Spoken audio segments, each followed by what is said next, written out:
Hi everyone. The chapter molecular basis of inheritance, इस chapter की कुछ ही वीडियोस मैंने अपलोड किए थे। I think 3 videos I have uploaded. So directly today I am discussing about gene expression and जो भी previous videos हैं वो जल्दी आपको मिल जाएंगे। हर एक सेल में जो जीन्स प्रेजेंट होते हैं ये जीन एक्सप्रेस होते हैं to perform a particular function, या ये सेट ऑफ फंक्शंस परफॉर्म करते हैं। एक पर्टिकुलर फंक्शन हो सकता है या कंप्लीट सेट हो सकता है।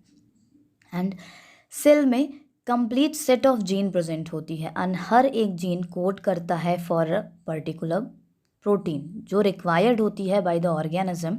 बट सारी प्रोटीन्स एक साथ रिक्वायर नहीं होती हैं और ना ही एक टाइम पे रिक्वायर होती हैं। देयरफॉर अगर ये सारे जीन्स एक साथ एक्सप्रेस्ड हो जाएं तो पूरी सेल फ्लडेड हो जाएगी, क्राउडेड हो जाएगी, ट्रैफिक क्रिएट करेगा एंड सेल की फंक्शनिंग इफेक्ट हो जाएगी। देयरफॉर ये नेसेसरी है कि जो भी जीन अपने आप को एक्सप्रेस कर रहा है उसकी अमाउंट और उसका टाइम कंट्रोल रहे। एंड रेगुलेशन का मतलब ही यही है, to control the amount and time of formation of gene product. जब एक प्रोटीन की रिक्वायरमेंट होगी सो उसी प्रोटीन के कोड को अलाउ किया जाएगा एक्सप्रेस करने के लिए। इससे क्या होगा, ढेर सारी जीन्स प्रेजेंट तो हैं पर एक जीन ही रिक्वायर होगी या एक ही प्रोडक्ट रिक्वायर होगा एक टाइम पे, तो वही प्रोडक्ट अपने आप को एक्सप्रेस करेगा, बाकी अपने आप को एक्सप्रेस नहीं करेंगे। इससे ये हेल्प होगी कि जीन जो है ये एक साथ एक्सप्रेस नहीं करेंगे और सेल में क्राउड नहीं होगा, सेल हमेशा फ्लडेड नहीं रहेगी with unnecessary enzymes and proteins. ये तभी फॉर्म होंगे जब इनकी ज़रूरत होगी।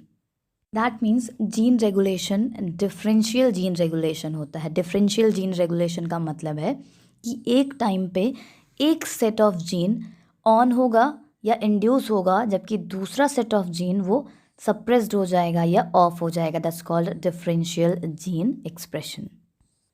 जब भी एक न्यू सबस्ट्रेट को मेटाबोलाइज एंड हैंडल करना होता है उस टाइम पे एक particular set of gene switch on हो जाता है। दैट मीन्स वो इंडक्शन या इंड्यूस हो जाता है।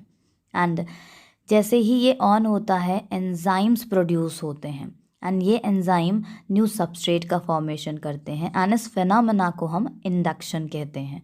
एंड जो मॉलिक्यूल इस प्रोसेस में हेल्प कर रहे हैं इंडक्शन में वो इंड्यूसर कहलाते हैं। द प्रोटीन जो फॉर्म होती है इस प्रोसेस में वो कहलाती है इंड्यूसिबल प्रोटीन। जब भी ये मेटाबोलाइट जो रिक्वायर थे एक्सेस अमाउंट में फॉर्म हो जाते हैं देन ये वापस से प्रोसेस स्टॉप कर दी जाती है एंड वो कहलाती है रिप्रेशन प्रोसेस। लाइक अगर आपकी एक फैक्ट्री है एंड उस फैक्ट्री में आप क्लोथ प्रोडक्शन कर रहे हैं, मर्चेंडाइज है या कपड़े बनाए जा रहे हैं उस फैक्ट्री में, अगर उसकी रिक्वायरमेंट मार्केट में बढ़ेगी सो प्रोडक्टिविटी इंक्रीज़ की जाएगी। बट एक बार जो आपने सप्लाई की है बट अब वो कंज्यूम नहीं हो रहा है उस अमाउंट में, सो ऑटोमेटिकली आप उसका प्रोडक्शन बंद कर देंगे। तो यहाँ भी यही प्रोसेस होती है, जब तक वो अमाउंट ऑफ सब्सटेंस सेल को रिक्वायर्ड होता है उतने टाइम तक प्रोसेस स्विच ऑन रहती है। दैट मीन्स प्रोडक्ट का फॉर्मेशन होगा और जैसे ही एक्सेस अमाउंट ऑफ प्रोडक्ट का फॉर्मेशन हो जाएगा प्रोसेस को फीडबैक जाएगी एंड फीडबैक मिलते ही उसका प्रोडक्शन अपने आप बंद कर दिया जाएगा। That means induce and repress हो जाएगी। इंड्यूस मीन्स प्रोडक्शन ऑन रहेगा and repress means production off हो जाएगा। इन ईकोलाई बैक्टीरिया लैक्टोज इनमें सोर्स ऑफ एनर्जी होता है बिकॉज ये लैक्टोज को ब्रेक करते हैं ग्लूकोज एंड गैलेक्टोज में एंड ये यूटिलाइज होता है as a source of energy.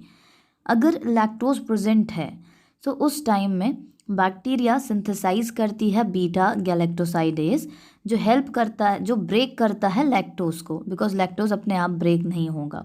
If in case the lactose is not present, so अगर लैक्टोज प्रेजेंट ही नहीं होगा तो बीटा गैलेक्टोसाइडेज ऑटोमेटिकली इसका सिंथेसिस डिक्रीज हो जाएगा एंड देन स्टॉप कर दिया जाएगा। Metabolic condition, environmental factor and physiological conditions ये रेगुलेट करती हैं जीन एक्सप्रेशन को। जीन एक्सप्रेशन का रेगुलेशन किस किस स्टेप पे होता है, कहाँ कहाँ इसकी रिक्वायरमेंट है। सो ये बेसिकली 4 प्लेसेस पे रिक्वायर्ड होता है यूकैरियोट्स में। सो पहला है ट्रांसक्रिप्शन लेवल। यहाँ पे primary transcription level, because transcription में जब डीएनए की इन्फॉर्मेशन मैसेंजर आरएनए पे कॉपी हो रही हैं चांसेस हैं कि वहाँ पे माइनर एरर हो जाए और अगर माइनर एरर हुआ सो प्रोडक्ट का फॉर्मेशन डिफ़र कर जाएगा, बिकॉज अगर जीनोटाइप चेंज हुआ तो फिनोटाइप ऑटोमेटिकली चेंज हो जाएगा। सेकेंड, प्रोसेसिंग लेवल पे रिक्वायर्ड होता है। Processing level that is the splicing level. Splicing level eukaryotes में होप याद है आपको कि इंट्रॉन एंड एक्सॉन प्रेजेंट होते हैं, that means coded and non coded segments होते हैं। सो नॉन कोडेड सेगमेंट्स को स्प्लाइस आउट कर दिया जाता था, सिर्फ कोडेड सेगमेंट्स को रखा जाता है। ड्यूरिंग ए स्प्लाइसिंग आउट अगर बाई मिस्टेक गलती से एक भी जीन या एक भी कोड कट हो गया so that means complete genotype change हो जाएगा। तो यहाँ भी जीन रेगुलेशन की ज़रूरत होती है, या यहाँ रेगुलेशन बहुत ज़्यादा रिक्वायर्ड है। थर्ड स्टेज आती है transport of messenger RNA from the nucleus to cytoplasm. Messenger RNA है तो आरएनए जिसमें हाइड्रोक्साइड OH ग्रुप प्रेजेंट है, जिसकी वजह से एक्टिव होते हैं। सो न्यूक्लियस से साइटोप्लाज्म में आना है इनको। साइटोप्लाज्म में बहुत से एंजाइम्स प्रेजेंट हैं एंड ये एंजाइम्स मैसेंजर आरएनए पे अटैक कर सकते हैं to cut them, to break them. So यहाँ भी रिक्वायर्ड है regulation. And the last is the translation level. जब मैसेंजर आरएनए से प्रोटीन का फॉर्मेशन हो रहा हो वहाँ भी रेगुलेशन रिक्वायर्ड होता है। सो ये प्लेसेस हैं जहाँ पे जीन रेगुलेशन रिक्वायर्ड है। 1961 में जैकब एंड मोनॉड ने ओपेरॉन कॉन्सेप्ट दिया था फॉर द ट्रांसक्रिप्शन रेगुलेशन। जब भी ट्रांसक्रिप्शन की प्रोसेस होती है उस टाइम जीन एक्सप्रेशन या जीन रेगुलेशन कैसे होता है, जीन को रेगुलेट कैसे किया जाता है, उन्होंने ओपेरॉन कॉन्सेप्ट दिया था जिसमें inducible and repressible regulation of gene expression होता है। पॉपुलरली ये ओपेरॉन कॉन्सेप्ट के नाम से जाना जाता है। जीन्स एंजाइम्स हैं वो सिंथेसाइज होते हैं at a particular time and उस टाइम पे इसको कहा जाता है कि ये इंड्यूस्ड हो गया या स्विच ऑन है वो जीन। एंड एक बार इनका सिंथेसिस हो गया, जब भी ये ओवर इंक्रीज होने लगेंगे, ये प्रोसेस अपने आप बंद हो जाती है, that means these are switched off, that is these are repressed. So ये इंड्यूसिबल भी होते हैं एंड ये रिप्रेसिबल भी होते हैं। इंड्यूसिबल का मतलब है स्विच ऑन कर दी गई है एंड रिप्रेसिबल का मतलब है that switch is off. So according to Jacob and Monod जो मेटाबॉलिक रिएक्शंस होती है ये रेगुलेटेड होती है by a set of gene, not by a single gene. एक सिंगल जीन नहीं कंट्रोल करता है, एक particular set of gene control करती है एंड जो सारे कंपोनेंट्स एक साथ कंट्रोल करें मेटाबॉलिक एक्शंस को, ये फॉर्म करते हैं ओपेरॉन। सो अब ओपेरॉन क्या है? ओपेरॉन एक डीएनए सेगमेंट है जो कंटेन करता है फ्यू जीन्स को एंड ये सारे जीन्स टुगेदर रेगुलेट करते हैं मेटाबॉलिक प्रोसेस को। हर एक ओपेरॉन में structural gene and controller gene present होते हैं। कंट्रोलर जीन ये प्रमोटर, ऑपरेटर एंड रेगुलेटर होते हैं।